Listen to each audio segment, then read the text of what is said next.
Happy St. Patrick's Day.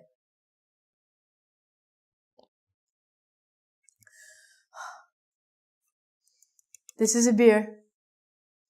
It's called Guinness. It's from Ireland. There's another thing that I'd like to teach you about something from Ireland.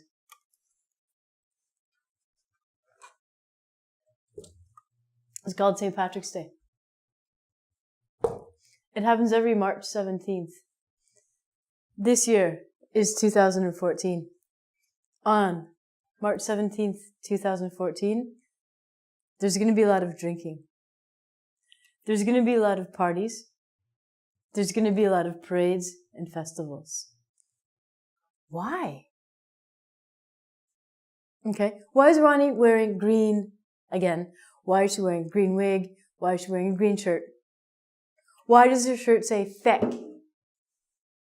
What does that mean? Let me tell you. Feck is the Irish replacement word for a very naughty word called fuck. So, instead of saying fuck, you can say feck. It's really cool, and nobody thinks you're saying a bad word. Except for the people that know. So, a little bit of history for you about St. Patrick. St. Patrick, apparently, was a real person, and he was the saint of Ireland.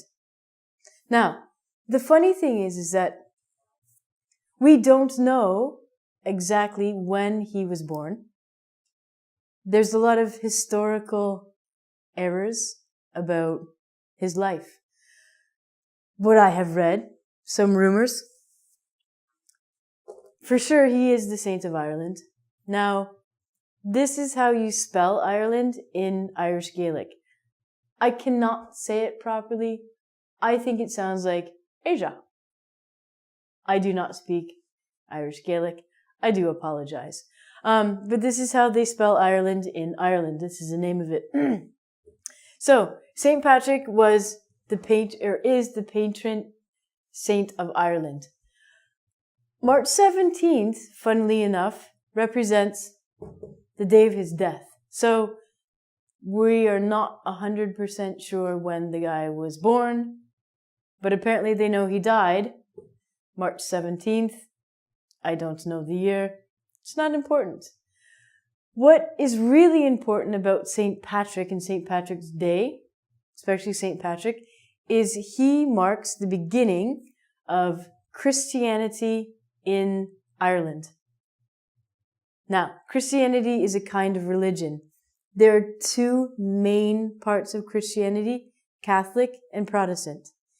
In Ireland, Catholic and Protestant people are always fighting, but they have the same religion. I don't understand it either.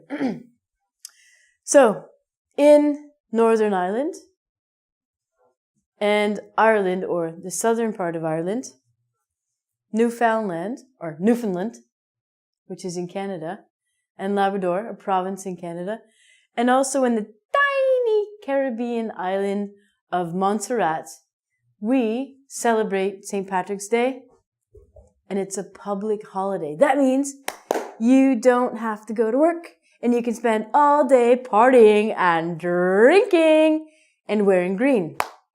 Doesn't this sound like a great holiday? I live in Ontario.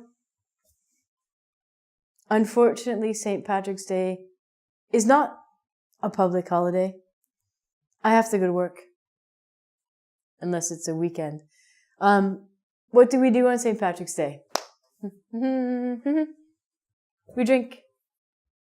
We drink a lot. Now, I was interested as to why on St. Patrick's Day people drank. And the answer is because of this thing called Lent. Now, Lent is the 6 weeks leading up to Easter. Easter happens in either March or April, depending on where it lies in the calendar. And Lent is 6 weeks where people will give up one thing that is a luxury. For example, if you really, really like chocolate, you will give up chocolate for Lent. if you really, really love beer, you will not drink beer.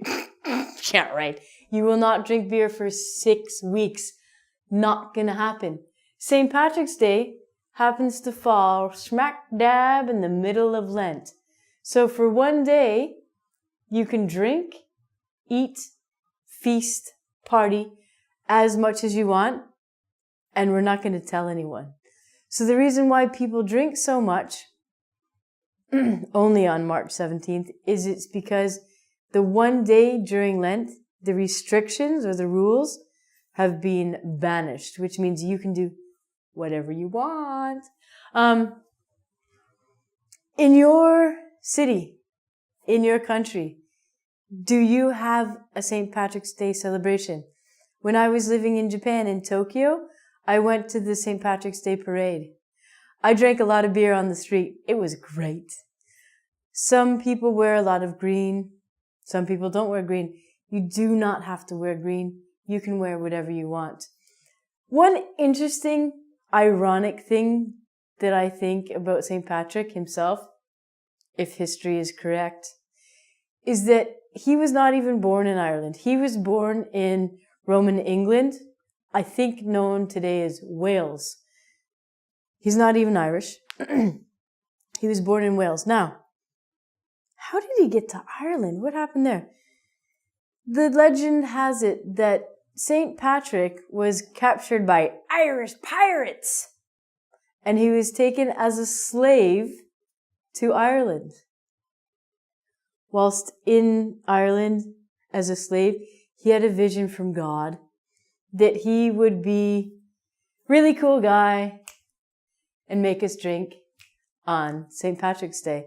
He had a vision from God that he would help people around the world and be a saint. So he became free magically, went back to where he was from, went back to England, and brought Christianity to people in Ireland. That's my crazy little story about St. Patrick's Day. How about you celebrate St. Patrick's Day? You tell me your crazy little story about St. Patrick's Day. Sláinte.